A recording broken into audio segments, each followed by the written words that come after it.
First, there's kind of a get out of jail free card. This is the get out of jail free card. If the area at least 1,000 feet down gradient from the treated farmer field contains only managed areas, then you don't need any points. That's get out of jail free. Managed areas include things like agricultural fields, roads, buildings, and the areas that we manage as runoff erosion barriers, such as vegetative buffer strips, managed wetlands, on-farm irrigation water resources. Because they figure if those areas are managed, then there's probably not going to be a lot of endangered species there. That makes sense, right? Okay, how many of you got out of jail already? Don't need any more points with the field you were thinking about. Okay, so if you didn't get out of jail free already, let's keep on going. So these images come from a spreadsheet that EPA put out. There's a spreadsheet to help you figure out how many points you have. And this column has all drop-down menus. So I've gone through the system and hit the drop-down button and checked everything to see how many points you can get. So another system that you can do is a system that captures runoff and discharge. So if you have an irrigation tailwater return system, 9 points. If you have a perimeter berm, and that's defined in the rule, 9 points. Subsurface or tile drainage with a controlled outlet, 9 points. But if there's no controlled outlet, only 1 point. I'm not going to read them all to you, but I'm going to keep moving fast. How many points do you have now so far? 1? Some people have 1 or 2 points. Good, I'll get you another one right here. After the vulnerable species pilot, one of the big comments they received was that runoff risk is different in different parts of the country. So you should give us points if we're in a low runoff county. So they're mostly concerned on this map, it looks like. This is the EPA's determination. They're concerned about the Mississippi Delta. They're concerned about the Chesapeake Bay area. But look over here, they consider it to be pretty low runoff risk. So I went into the system and said I was making an application in Hood River County, you get 3 points. Anywhere in Hood River County, you get 3 points. Here's the rest of the counties. You can get 6 points if you're in Crook County, Deschutes, Gilliam, Malheur, the dry, arid counties. You just get 6 points off the bat. But if you're in Polk or Benton, 2 points. Are we at 3 points yet? Some of us are. Keep counting. Keep counting. So you get points for being in a county with low runoff risk. Moving right along. They'll give you a point if you keep that bulletin on file. They can't make you keep records, but they can give you a cookie. Right? So you get a point if you keep the bulletin and you maybe write down how you achieved the points that you needed. You also can get a point if you follow the recommendations from a runoff or erosion specialist, like somebody from your SWCD or the NRCS. You might already be participating in a qualified conservation reserve program. If you are, 2 points. Are you still counting? Anyone up to 6 yet?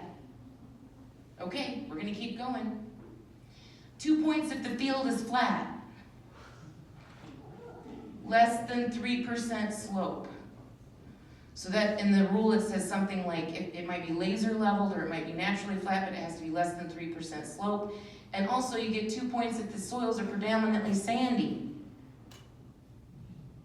Why? Because they expect the chemical to go down into the groundwater rather than running off. We don't keep endangered species in the groundwater. So you'll notice all of these mitigation approaches that I'm going to go into in the next several minutes are intended to drive your extra spray or your extra material into the ground and keep it out of the river. Does that make sense? Okay, we're still counting points, right? 2 points if the soils are predominantly sandy. Okay, next. I have about 10 slides like this, where they have different practices you can do in the field and different practices you can do adjacent to the field to get more points. And I just want to emphasize for a moment, I read like 100 pages to get this done for you. Okay, they don't make it easy.